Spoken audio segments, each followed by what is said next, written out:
Hello, everyone. Good morning. I just woke up. I've been trying to figure out what to do for the voiceover part of this video for the last couple of days. And last night I kind of just pulled my shit together. And so here we are, bright and early. The coffee is still hitting. But today I have for you a long overdue screenshot redraw of a scene from Kiki's Delivery Service, which is a movie near and dear to my heart and also near and dear to my roommate's heart. So I've been meaning to paint a scene from Kiki for a long time, and I hope you enjoy it. Right now, springtime has me feeling so sweet, so soft, so mushy, all the time. I come to you today to give you permission to be kind to yourself. That's going to be the topic of today's video. I give you permission to be the main character in your own story. I give you permission to love yourself unconditionally, and that means even when you think of that one mistake you made 3 years ago that only one other person noticed, but it makes you cringe and you'll remember it forever, and you'll be on your deathbed at 95 surrounded by your friends and family, and you'll pull your granddaughter Sylvia in close and whisper your confession. 60 years ago, as I knelt down to tie the ribbon laces of my floral canvas Doc Martens, I stepped on my own skirt hem and pantsed myself, and Jared saw the whole thing. Yes, even then, you are still worthy of love. We're going to have some mental health talk today, dealing with negative self-talk and a little bit of depression. Please, if you're struggling with your own mental health right now, reach out to your doctor, your therapist, your support group. Don't just listen to some asshat on the internet. I made a post on my Instagram this week talking a little bit about my self-love journey, and once again I was surprised that I'm not the only person to ever struggle to love themselves. I also know how hard it can be to reach out for help and how sometimes we compensate for that by watching asshats on the internet, so I hope that by sharing my experience I can help in any way. The message seemed to hit home with quite a few people, so I thought that this would be an important topic to bring up again. Lately, whenever I start feeling down or overly critical of myself, I force myself to do cute makeup and wear clothes that I like, and then I take pictures. It seems like a really shallow fix. Cute, so no sad. But it's been working for me, and it's something that I used to do a lot early on in high school. Like, MySpace was really big, so it became more and more common for people to take cute and slightly artsy photos of themselves and post it all over the internet. And it was something I had kind of outgrown in my 20s because I thought it was shallow and conceited, and no one needs that many photos of themselves, and it was really just a reflection of the people around me saying that and not how I truly felt. So now I've been trying to celebrate myself in smaller ways that feel good to me, and those small acts really add up over time. This is, of course, in tandem with a lot of unlearning toxic behaviors and relearning how to be self-compassionate. A couple years ago, I was in a deep, dark depression, TM. I hid myself away in fleece sweatshirts made for camping dads. I didn't do my hair or makeup. I didn't want to go out because I would spend the whole time comparing myself to friends, and I was so sure that I was bringing the group down just by existing. I was deeply insecure and wanted more from life, but felt like I was inherently undeserving of anything better than where I had already found myself. Worst of all, I lived with this inner dialogue that was constantly attacking me. The voice was the meanest person I had ever met, including any internet troll I have ever witnessed. This voice said things to me that not only were untrue, but I don't feel comfortable recording them, and I have little to no filter. My appearance, my weight, my intelligence, my behavior, my artwork, nothing was safe from this voice. I had lived for so long with this inner voice guiding me by exploiting my fears and worries and forcing me to overcompensate for my perceived shortcomings by overworking myself and disrespecting my boundaries that I didn't know that there was any other way to be. So I simmered in my sorrow, and then I lashed out in rage at those that I loved the most when I couldn't swallow down the sadness anymore. I found ways to punish myself for never being good enough. I set impossibly long to-do lists every day, and when I inevitably failed at accomplishing them, I would numb myself by overeating. I did it all with a smile, too, because that's what I was trained to do, and only on occasion would anyone really know that I was hurting. I so badly wanted to be like the people I saw online who were beautiful and lived in beautiful places and had beautiful lives, and I felt like I had become a side character in my own story.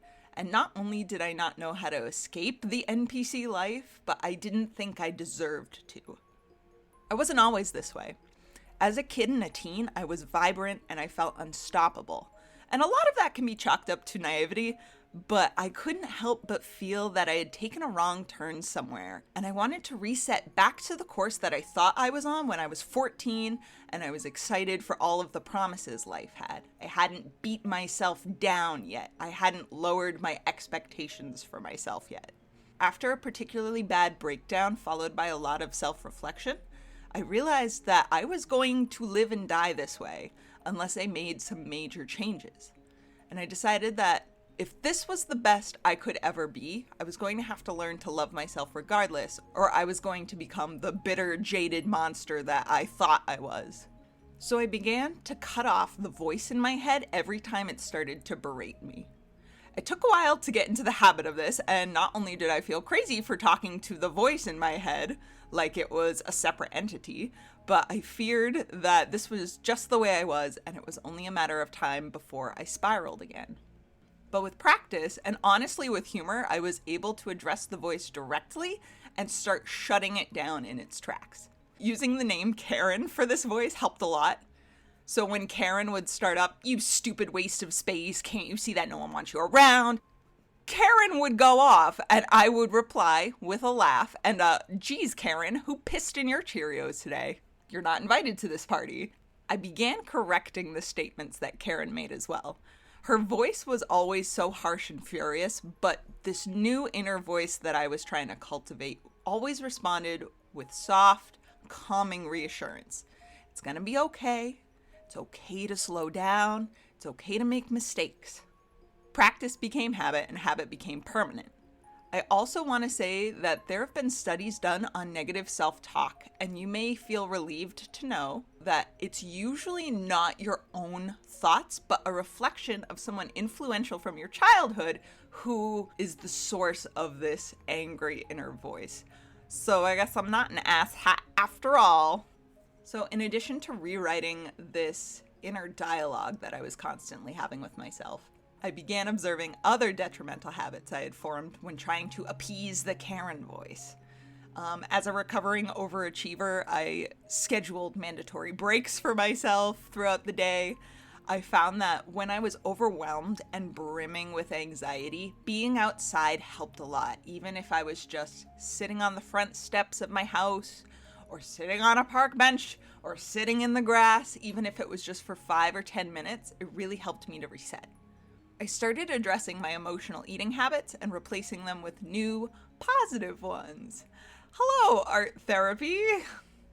Whenever I made a mistake or found myself falling back into old habits, I would gently correct with a, "Would I talk to a friend like this? Would I demonize my friend for this? I deserve the same kindness regardless of if I believe it or not." And for a long time, this behavior felt really inauthentic and corny to me. I'm a very cut and dry practical person, so I've always operated with this sort of mentality towards myself that I can take it and suck it up, buttercup. But the more I practiced self-compassion, the more palatable it became until it eventually became my norm. It can be really strange having your own back after you've ignored your own boundaries for so long, but it's really rewarding. I feel like this has been kind of rambly, but the thing I want you to take away from this video is you get to choose who you want to be. You get to cultivate your life. You may not be able to trade in the cards you've been dealt, but you get to decide how to play them. I really think that beauty, and not just physical beauty, but a sense of happiness, peace, belonging, is cultivated. I used to think that because I didn't roll out of bed looking like a supermodel, with my dreams already accomplished, that I didn't get to live my own life and claim my own beauty. To cultivate oneself is beautiful, and to adorn your body with the things that you love, the clothing and the makeup that you like, to fill your life with the things that bring you joy and to show yourself to the world is not selfish or shallow. We all deserve recognition, acceptance, forgiveness. Yes, even you, gremlin in the back who seems to think that you're the only exception to this rule, even you! You are your own canvas, and every day you get to choose what to paint. Some days will be easier than others, and sometimes it's hard to see how far you've come when you're in the thick of it, still moving forward. One damn step at a time, my dudes, one step at a time. If you feel like your magic is gone, it will come back to you. Double down on treating yourself the way you deserve to be treated, with kindness, and it will come back to you. Okay, feelings time is over. Here's all the bro stuff I did this week to counteract the fluff. I dug up my whole front yard by hand and pulled out all the grass so I can plant flowers instead. Don't underestimate gardening. It's not a joke. My hands are so sore. And I learned how to deadlift people, and I practiced this on my smallest roommate. So that's progress in the bro area. I don't know if any of you are into astrology, but I am a Cancer rising Pisces moon, and my Taurus sun sign overcompensates for the feelings by showboating all the weird skills I've learned, and by cooking a lot. The combination does turn me into sort of a weird chaos mom, but I am here for it, and I will feed all of you fuckers. So I guess that's it for today. I hope this wasn't too rambly. I just have a lot of feelings, and now that I have some sort of platform, I just really want to encourage people to do what they want with their lives. I would also just like to say that my mid to late 20s were pretty freaking hard. If you are a mid to late 20s baby right now and you are going through the thick of it, life does not end at 30, I promise you. It does not end. You do not simply lay down once you become 30 and wait until the earth reclaims you. Don't let the boomers fool you. There is life after 30. You still get to do what you love. You still get to wear fun clothes. I promise you. Life goes on. All right, I think that's it for today. I hope you enjoyed this painting and this little mental health talk. Until next time, drink water, take your meds, get sleep, don't compromise your boundaries, and I'll see you guys in the next video. Bye!